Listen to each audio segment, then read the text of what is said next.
Group B is the one Canadian fans have been waiting for. We got Canada, Switzerland, Bosnia, and Qatar. We're going to talk about who the favorites are. Plus, is Bosnia a dark horse to win this group? Here's the full breakdown. This Group B betting preview here because we're Canadians. Like we love representing our country. We love our country here. The biggest thing, the biggest issue for this team is going to be Alphonso Davies' health. We know that he's not going to be playing for the first match. We don't know if he'll even play a match for the team. Talk me through what to make as a Canadian of this Canada team. How tough is this group going to be, especially considering they're going to have to be playing Switzerland, Bosnia. It's a tougher group. Talk us through Canada in this tournament. So I had bigger expectations for Canada 6 months ago. The goaltending hasn't been great in the two guys playing in the MLS. They've struggled, and whoever plays, they might raise their game for Canada, and that would be awesome. But based on their current form, don't expect a lot. The defense have had injury issues. We know Davies has been out. Johnson on the right side has been out. Bombito hasn't played a game all season. He appears to be ready, but you don't know until you have that first game and how you survive the first, especially coming back from a broken leg. It's a mental thing, right? They've made some interesting roster choices. I was expecting Priso to make the roster, and he didn't. If Waterman plays, we're in trouble. The midfield is in great shape. No issues there. And up top, both Larin and David should be able to do their thing. They play well off each other. So going forward is not going to be a problem. It's a matter of keeping it out. I was scared watching that Iceland friendly in March and seeing the way they were playing against the speedy forwards. So it was just atrocious. Mistakes all over the field, and if that happens in the World Cup, they will get punished. With that being said, I still think Canada has enough to qualify. I have a bet on Switzerland -125 to win the group. I think they're just heads and shoulders above everybody else in the group, and should take care of business. Switzerland first, Canada second, Bosnia third. All three qualify, and Qatar is just not good enough, to be honest. At this stage, they brought in a couple of Brazilian citizens, but they're tough nut to crack. But I don't think they offer a lot going forward. So they look to me like the team that is most likely to be the lowest team in the tournament. And I know some other teams have tougher matchups, but I think against the defense of Switzerland and Bosnia, they won't score. And Canada will play cagey, even if they have defensive problems. They will play cagey and win that game against Qatar. So I could see Qatar being with maximum 1 goal scored in the tournament. All right, Qatar maximum 1 goal scored in the tournament. That'd be pretty crazy if they're able to pot one. You mentioned Switzerland here to win the group -125. They have their opening game versus. They have the match versus Canada here. It's going to be in Canada. Are you worried at all for this Switzerland team just facing Canada on home soil? It's the last game in the group, so there could be rotation from both teams depending on where they stand based on points accrued. But I think Switzerland with that quick transition game and the two defensive mids that are able to shut down in Chaka and Elvedi behind him, they can really control the flow of the game. And then Bolo against especially if Bombito's not there. Embolo is hard to contain, and they have a couple of wingers in Dan and Doi, and I can't remember who was playing on the other side. They're able to generate a lot of chances.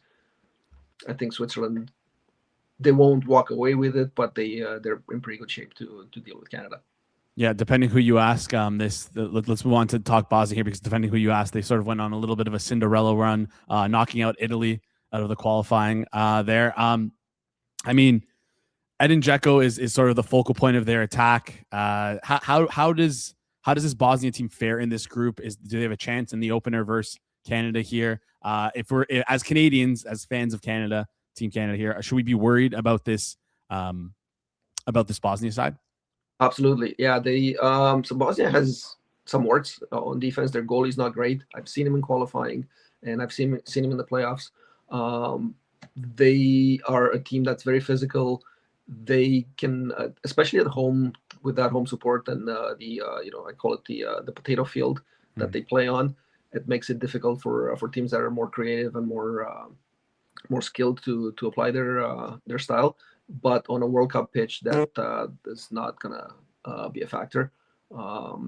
I think they're vulnerable defensively, but going forward, they have the ability, especially with Bayraktarevic. He's able to shoot from distance. He's a guy that grew up playing in the MLS and then moved to Europe, and now is playing for PSV. He's the kind of guy that can give him a spark offensively.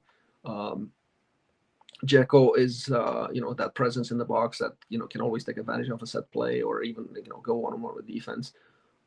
They've lost another striker, Tabakovic, who plays in the Bundesliga. That's a big blow for them.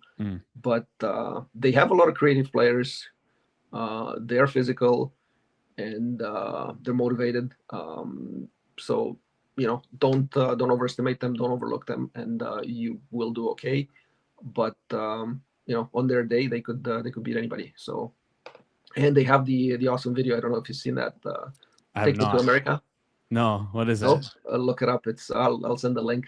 It's basically a Balkan band saying we're coming to America.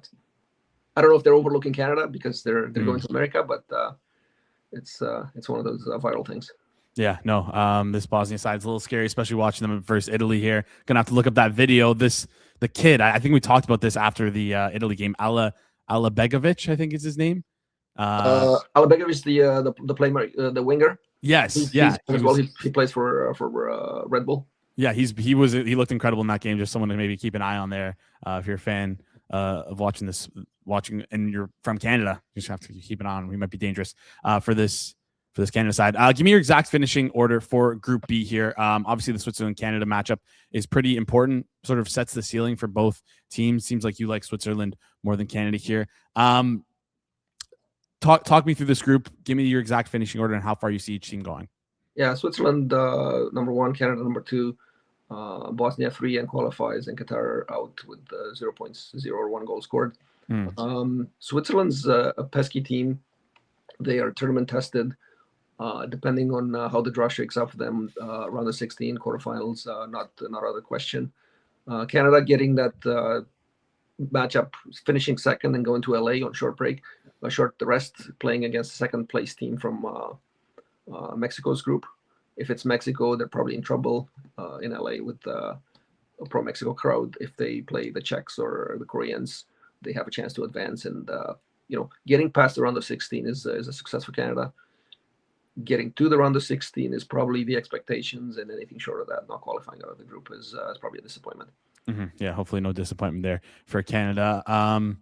Yeah, great stuff there on Group B. Before you head out here, a couple questions from the chat, just asking about the weather. TQ asking if the weather angle is a little bit overrated or overbet. It seems like the weather is going to be pretty hot and humid. And then I want to take this one step further. Probably should ask this when we're talking about Mexico here. The altitude might be something to consider. Are you considering these things when you're betting?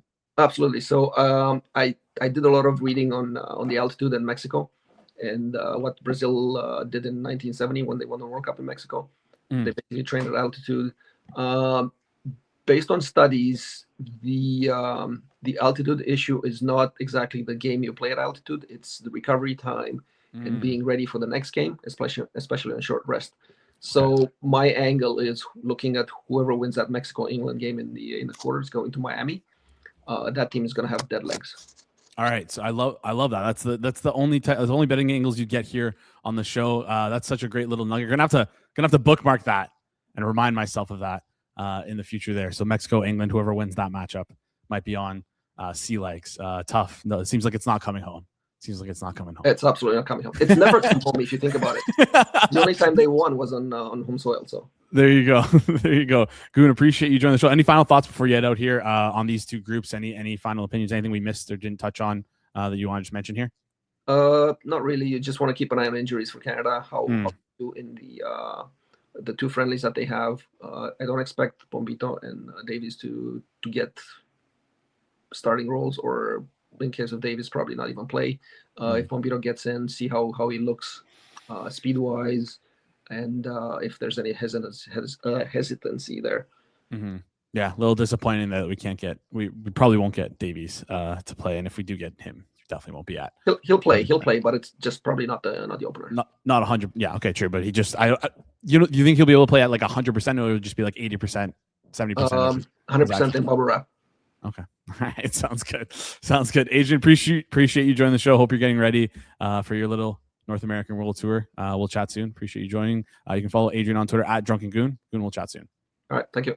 Thanks for tuning in. We got more World Cup content coming your way, so be sure to subscribe. Plus, we're live Monday to Friday, noon Eastern time. So if you love sports and sports betting content, make sure you hit that subscribe button. We'll see you guys in the next one.